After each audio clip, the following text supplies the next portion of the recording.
Well, I no bless it. Bless it. Nangoti ndiwazivise avasikuziva kuti kazi akaita sei. Upenyu irwendo ufunge saka tora nava usunge. Chandinoda usacheuke asi panosvika vamwe usvike. Kusina mai yakuyendwe asi totomboenda kozi ndokunotidzidzisa. Toroboda kuzama sevamwe ukagarira maoko namwe nokupfidzisa. Zama iwewe zama ramba uchizama pavanopinda ndoda upindewo.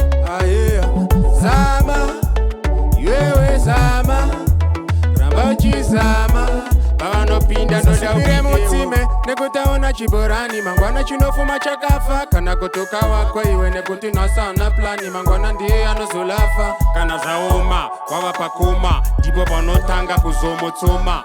Apa wamboti ndewe pfungwa shoma sare pakona wabva wamedza sezvakaitwa Jona. Saka ndati zama iwewe zama ramba uchizama pavanopinda ndoda upindewo.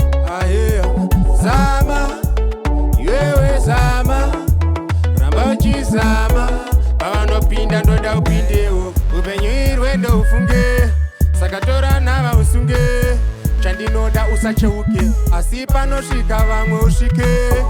Kusina mai yakuyendwe asi totomboenda kozi ndokunotidzidzisa. Toroboda kuzama sevamwe ukagarira maoko namwe nokupfidzisa. Zama iwewe zama ramba uchizama pavanopinda ndoda upindewo. Ayeya zama iwewe zama ramba uchizama pavanopinda ndoda upindewo. Nekutaona chiborani mangwana chinofuma chakafa kana kutoka wako iwe nekuti nasana plani mangwana ndiye anozolafa. Kana zvaoma wava pakoma ndipo panotanga kuzomotsoma.